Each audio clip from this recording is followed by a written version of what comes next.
Republican presidential candidate Scott Walker says, hey, let's just cancel the state visit of China's premier when he comes here later this month.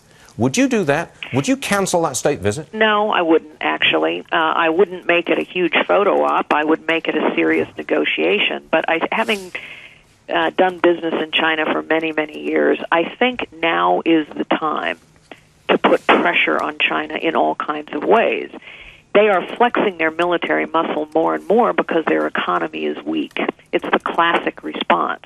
There's no question that China is a rising adversary. There is no question they have cheated on trade agreements. There is no question they have engaged in cyber espionage and cyber attacks for a long time.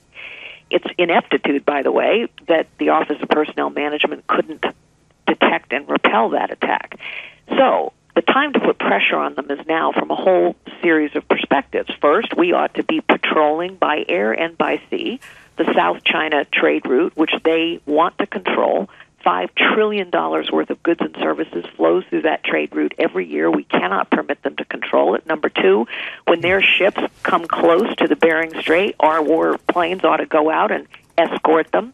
I mean, we need to be equipping our allies with the technology and the equipment that they've asked us for so they can join us in a more aggressive patrolling of the disputed territories on which China is now building military bases.